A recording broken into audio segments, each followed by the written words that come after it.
Hey everyone, welcome to this Arise Care online resource. We're so grateful that you join us here today. The series you're about to embark on is all about how to be the best employee that you can be. We're so honored to have Ali Sopawanga, our HR manager, joining us here today to share with you. So sit back, take some notes if you can, and enjoy this content. Hey guys, it's Ali here, and I'd love to talk to you about the third topic, which is attributes of a good worker. So we first spoke about how to create a successful CV, how to stand out from the crowd, and the topic number 2 was how to interview well, how to be confident in that environment. And now I'd love to talk to you about, once you've landed that job, what are the attributes to really help you be a great worker? And this is based on a bunch of research and chatting to people, and I'm sure you've got plenty as well to input. But these are just some kind of some points that we'd love to share around the attributes of a good worker. So I'd love to start by just sharing about attitude over aptitude. So it is your attitude more than your aptitude that will determine your altitude. It's a bit of a tongue twister. That's by Zig Ziglar. So attitude is just super important. Aptitude, in other words, means your skill set, whereas attitude is what you bring every day, which is your choice. So I just really want to encourage you, when you are in your work environment, it's not always about being the smartest in the room or, having the greatest skill set or knowing the most, but it's about turning up every day with a can-do attitude and being positive. And if your boss does ask you to do something and maybe you haven't done it before, it's by saying, yep, I'm going to find out how I can do that. And you're going to have a smile on your face, and you're going to, your attitude's going to speak for itself. So that's probably the first tip I'd love to share with you.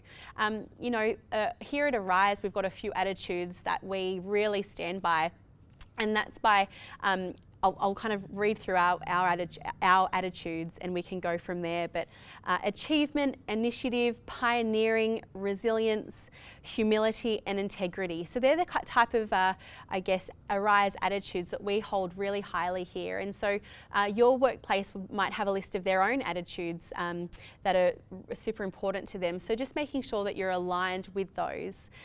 When you talk about a person that's being successful, a lot of the time it's not about them being the smartest, but it might be about them being hardworking and determined and never giving up and having resilience and having great integrity.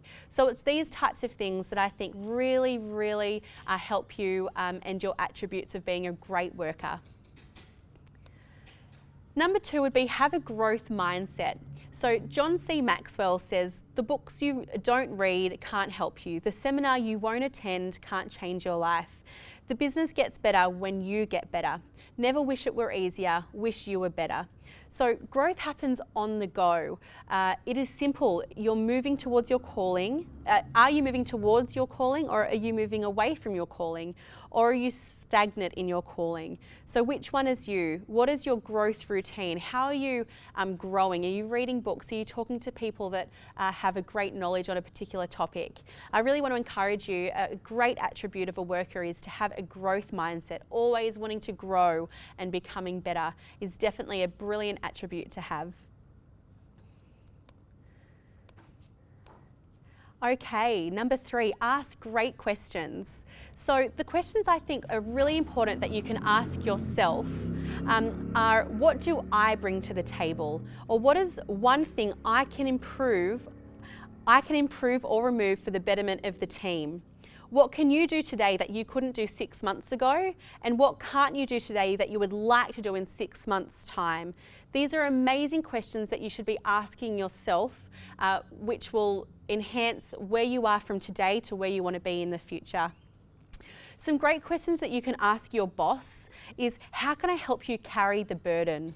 Or what is the win here? So a great attribute of a worker is someone that is really championing their boss, really championing the vision of the organisation. So asking those types of questions to your boss is going to take a weight off your boss's shoulders, and they're going to love you for it. So how can I help you carry the burden, and what is the win here?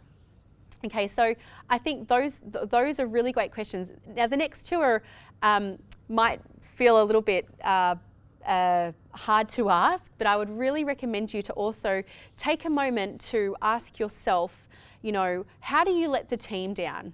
How do you currently let the team down? And what do you do that helps the team win? So these aren't questions that you're going to be, asking your boss, but you're going to be asking yourself, and maybe you just write them down. When you have that self-awareness, it really helps you be a great worker, because you're self-aware and you can understand how you can become better to help the team. Or when maybe the team are having a stressful moment, you know where you step in to help the team because you understand what you can do to make the team win. Okay, I love this one now. Number 6, know your blind spots. So, for example, disorganized versus organized, okay? If you know your blind spots, then it's very helpful for you to understand what you need help with or what you need assistance with.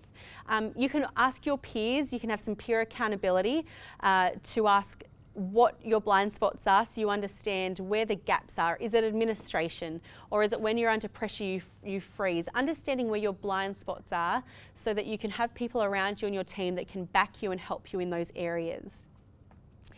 Blind spots can be the Achilles heel of leadership. Weaknesses are aspects that we can intentionally strengthen with practice, time, or desire. Blind spots, however, are personal traits or aspects we don't even know about that may limit the way we act, react, behave, or believe, and therefore limit our effectiveness. So understanding your blind spots, chatting to somebody in your team, saying, hey, look, can you help me understand my blind spots, is definitely a great attribute of a worker. Okie doke. Some final tips and tricks I'd love to leave with you is, I spoke about this in the last segment, but 5 minutes early is 10 minutes late. So make sure you're always early, you're never right on time. I think that's a really great attribute of a worker. Dress for where you're going, so make sure that your clothes are ironed, that you're understanding that your presentation is important. I think we all have days where we're rushing out the door and we need to iron our shirt and we don't have time. But I think it's really important just to make sure that we do the best with, with what we have, and little things like having iron shirts and no creases and things like that makes a really amazing impression and is a great attribute. I'd also like to say smile in corridors. So when you're maybe going to the lunchroom or you're going into the lift, make sure you smile and you say hello to the people around you. So the small gestures like that actually make a huge difference. How good was that? We hope you enjoyed that. Hope you took some notes, some takeaways, and we'll see you back here next week.